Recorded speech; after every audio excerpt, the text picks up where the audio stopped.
Hey guys, this is Editors Depot and you're watching another intro template tutorial. Feel free to pause this video at whatever moment you wish if we're going a little too fast for you. And if you have any questions, leave them down below in the comment section.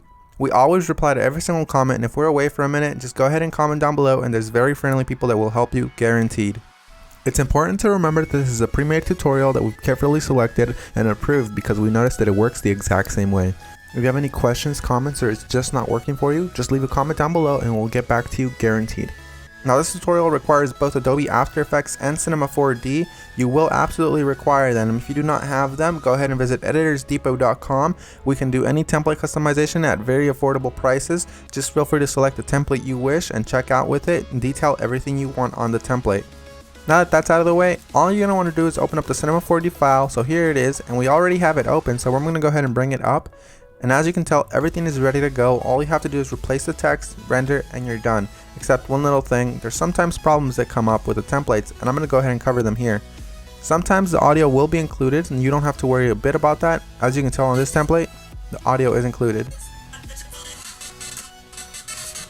It's not a problem at all, and sometimes the font is not included. If it's not, all you want to do is of course look for the text layers. They will look a little like this.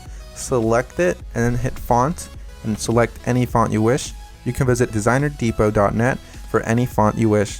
The first thing you want to do is of course modify one of the text layers. So here it says your. I'm going to go ahead and hover the text after I select it and replace it with editors. I'm going to do the same thing for the second layer behind that one. I'm going to hover the text and write editors. Now that that's done, I'm going to go ahead and render preview. And as you can see, it says editors, everything is 100% fine. You do the exact same thing for the bottom layers. I selected both at the same time. I'm going to replace it with Depot. Once I go ahead and render preview, it looks amazing and I'm happy with it. I'm 100% happy with the colors because it's red and Editors Depot is red. But if you're not happy with the colors, you can simply come down below, double click it, and make any modifications you wish. Whether it's make it green, make it blue, or blend it all together and make a little purple. I'm going to go ahead and keep it this way, and I'm going to go ahead and go to my render settings now. Once you're in the render settings, you're going to want to make sure that your width and height is set to 1920 x 1080 if you have a very good computer or decent computer and you have time. If you have a slow computer and you probably don't have that much time, you make sure you set it 1280 by 720. You want to make sure you tick all frames, and then you go to save. You make sure it's as a PNG sequence for a faster render that does not reduce quality at all. And you want to make sure you select file here. Make sure you make a folder for this one render sequence that's alone and empty. Mine is template render, and I'm going to name my every single sequence render. You close that and you begin the render. While it finishes rendering, I'm going to go ahead and open up my Adobe After Effects file and go ahead and get started with that for you guys. As you can see, that says that there's two files missing, so I'm going to go ahead and find them for my computer. So I'm going to wait for it to load, and as you can see, it says here that the audio is missing. I'm going to go ahead and double click the file, and I'm going to find it for the computer. It should be included in the template, and if it's not included, we're sorry and we're going to do our best to try to help you, but if it's not, you can go ahead and include any audio you want.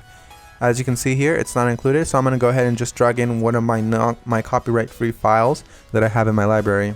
You can use the one that we're using for this tutorial. Another really quick tip you can actually follow is just close this, right click the file, and go to rename. You can actually copy the entire name if it still has the original name of the song. Then you go back to YouTube, you paste that there, and you download the file from there. You want to make sure it's copyright free and you're not breaking any laws though.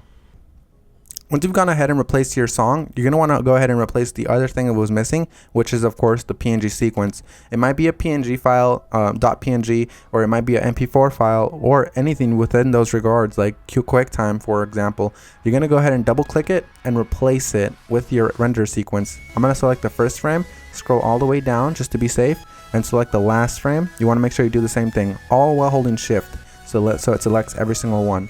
You make sure you tick on sequence here where it says PNG sequence. You should have that option for Windows as well. You hit open and it will import every single one and it'll make it look like a video. That makes your render much faster and it looks the exact same. So we're 100% done. Assuming you have every single one of the plugins required, you're 100% done, and if you don't, you're going to have a black screen similar to this. But if you do have a black screen similar to this, you're gonna just want to make sure you troubleshoot it by turning off or turning back on whatever adjustment layers might be messing up your entire video. As you can see here, all of the adjustment layers, one of them within these messed up the entire render, so I'm gonna go ahead and turn them on one by one. That one's fine, that one's fine. Oh, this one's the problem here. So you make sure you turn them back on and you're done. So I had one layer that messed everything up, and that's because I do not have the correct plugin. You want to make sure you fix that, and you want to make sure you don't run into that problem again. And finish the composition by adding it to the media encoder queue. That pretty much summarizes our video, guys. I hope you all enjoyed it, and if you did, remember, drop a thumbs up if you liked it. Drop a thumbs up if you are a fan of us and you like what we're doing. And guys, we really appreciate every single one of you from the bottom of our hearts. We really appreciate every single one of you guys, whether you're liking this video, disliking, or you just left and you didn't even watch this tutorial, guys.